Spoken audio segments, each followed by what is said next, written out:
ایک دفعہ شیطان آیا ہمارے نبی سے ملنے، تو آپ نے اس سے پوچھا تیرے دشمن کتنے؟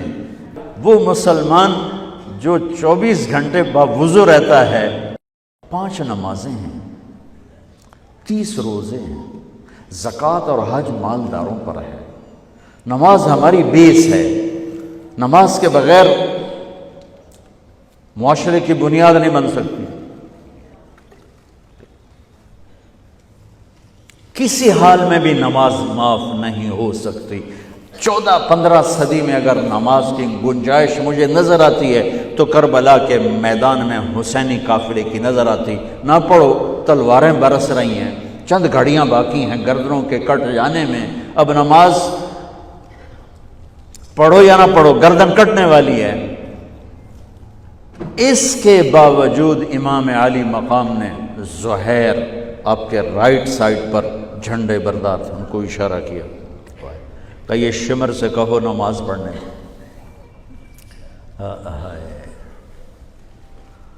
تو انہوں نے آگے بڑھ کے کہا نماز پڑھنے دو، تھوڑی دیر کے لیے رک جاؤ۔ وہ کہنے لگا ہماری تلوار نہیں رکے گی۔ انہوں نے آ کر کہا یہ جواب ہے۔ امام عالی مقام نے فرمایا پھر نماز بھی نہیں چھوٹے گی۔ جی میٹنگ تھی، نماز یاد نہیں رہی، میٹنگ بڑی لمبی ہو گئی، نماز چھوٹ گئی، سارے دروازے بند کر دیے۔ حالانکہ اللہ کی قسم اگر یہ قافلہ نماز نہ بھی پڑھتا تو ان کے لیے جنت کے دروازے کھل چکے تھے، چونکہ جنگ سے پہلے آنکھ لگی، آنکھ کھلی تو مسکرائے۔ تو بہن نے پوچھا یہ کوئی ہنسنے کا وقت ہے؟ موت سر پہ کھڑی، کہنے لگے یہی تو ہنسنے کا وقت ہے۔ خواب میں اللہ کے نبی آئے ہیں، کہہ رہے ہیں بیٹا میں لینے کے لیے آ چکا ہوں۔ پھر نماز نہیں چھوڑی تو پی آئی اے والا کہہ سکتا ہے کہ جو میں جہاز اڑا رہا تھا نماز چھوڑ گئی۔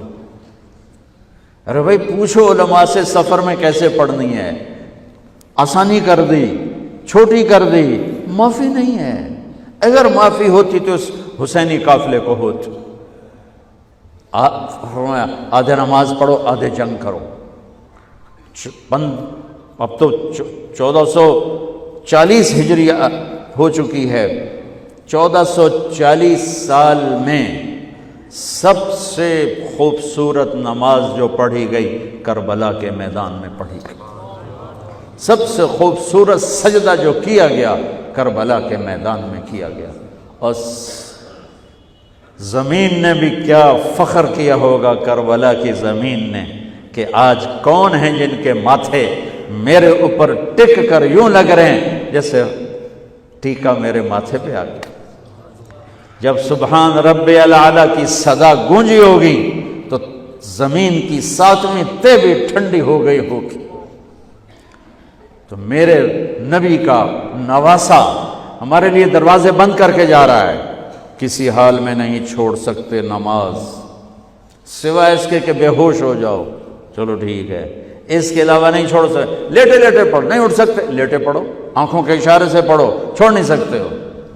آدھوں نے نماز پڑھی، آدھوں نے جنگ کی، پھر آدھوں نے نماز پڑھی اور سب نے جنگ کی، اور عصر میں سب سر نیزے پہ چڑھ چکے تھے۔ عاشق کا جنازہ ہے، ذرا دھوم سے نکلے، محبوب کی گلیوں سے ذرا گھوم کے نکلے۔ ہمارے دفتروں میں، بازاروں میں، گھروں میں نماز زندہ ہو جائے۔ روزہ تو سال کے بعد آئے گا، بیمار ہے تو چھٹی، مسافر ہے تو چھٹی بعد میں رکھ لینا۔ زکوٰۃ پیسے والے پر ہے، حج پیسے والے پر ہے، ایک نماز ایسا فریضہ ہے جس کے لیے میرے رب نے 700 دفعہ قرآن کو ہلا دیا ہے۔ نماز نماز، کبھی لفظ صلاۃ کے ساتھ، کبھی اور الفاظ کے ساتھ، 700۔ ایک آرڈر آ جائے ملک صاحب کا تو آپ ہل جاؤ گے، آرڈر آ گیا، آرڈر آ گیا۔ میرا رب 700 دفعہ کہے اور تمہاری مسجد خالی ہو کہ ہمیں اپنے اللہ اور اس کے رسول کی عظمت اور ہیبت کا پتہ نہیں ہے۔ نماز کے بعد زندگی اگر ساری نماز بنانا چاہتے ہیں، ہاں نمازیں کتنی ہیں بھائی بولو؟ 6 ہو سکتی ہیں، 7 ہو سکتی ہیں، نہیں ہو سکتی۔ اگر ساری زندگی نماز بنانا چاہتے ہو کہ میری پوری زندگی نماز بن جائے، چاہے میں آفس میں ہوں چاہے میں جوڑیا بازار میں ہوں، چاہے میں جہاز اڑا رہا ہوں، چاہے کھوتا ریڑی۔ ایک حدیث سناتا ہوں، صرف ایک حدیث، اس ایک حدیث پہ عمل ہو جائے تو ساری زندگی عبادت بن جائے گی، ساری زندگی بندگی بن جائے گی۔ میرے نبی نے فرمایا اربع اذا کانت فیک، کہ میری امت 4 باتیں لے لو۔ میں قربان جاؤں، میرے نبی بڑے بڑے وظیفے نہیں بتاتے تھے، اپنی امت کو مشقت میں ڈالنے سے بچتے تھے، چھوٹے چھوٹے وظیفے بتاتے۔ ایک صحابی ہے، یا رسول اللہ تنگی ہے رزق کی، کوئی وظیفہ بتائیں۔ کتنے لمبے لمبے وظیفے لوگ پڑھ رہے ہیں کہ کاروبار کھل جائے اور روزی بڑھ جائے، کتنے لمبے چوڑے، کتنے کتابوں میں ایڈے ایڈے بڑے وظیفے لکھے پہ، پڑھوں یہ مندہ بڈھا ہو جائے۔ میں قربان جاؤں یا رسول اللہ آپ کی شفقتوں پر، آپ کی رحمتوں پر، سنو یہ کرو، میری بات نہیں ہے، میرے نبی کی بات ہے۔ تجربے کی وجہ سے کرو گے تو کچھ نہیں ملے گا، یقین سے کرو گے تو دروازے کھلتے دیکھو۔ کہ یا رسول اللہ ارید ان یوسع علی رزقی، میں چاہتا ہوں میری روزی کھل جائے۔ تو آپ نے کہا ادم علی الطہارہ یوسع علیک رزقک، تو باوضو رہا کر تیرا رزق کھل جائے۔ کوئی زور لگتا ہے وضو؟ تمہارے ہاں تو سردی ہوتی ہی کوئی نہیں کہ بھئی ٹھنڈا پانی ہے کیسے وضو، یہ تو ہمارے لیے مسئلہ ہے کہ بھئی ٹھنڈا پانی ہے کیسے وضو کرو۔ وہ ہمارے گاؤں کا مراسی مجھے مل گیا، میں نے کہا چل نماز پڑھے کہ نہیں جی میاں جی سردی بڑی نہ لے جاؤں، سردی بڑی، مراسیوں کو سردی زیادہ لگتی ہے۔ میں کہا نہیں آج تک نماز پڑھا کے چھڑنا ہے۔ میں اس کو لے کے جب وہ ٹوٹی پہ بیٹھا نا، جو ہی ہاتھ پہ وہ حالے ہو ٹھنڈا پانی ہے، وہ حالے ہو ٹھنڈا پانی، تمہارے لیے تو یہ مسئلہ بھی نہیں کہ ٹھنڈا پانی۔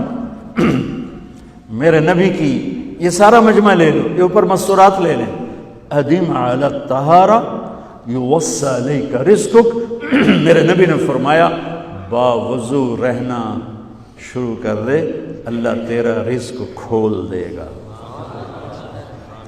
اب یہ اللہ رسول کی آپس کی بات ہے تو میری بات ہوتی تو دیوار پہ مار دو، تجربہ کرو۔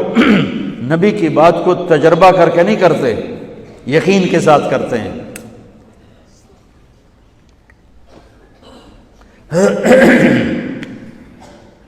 ادم علی الطہارہ یوسع علیک رزقک، باوضو رہا کر۔ اچھا باوضو رہنے کے اور فائدے،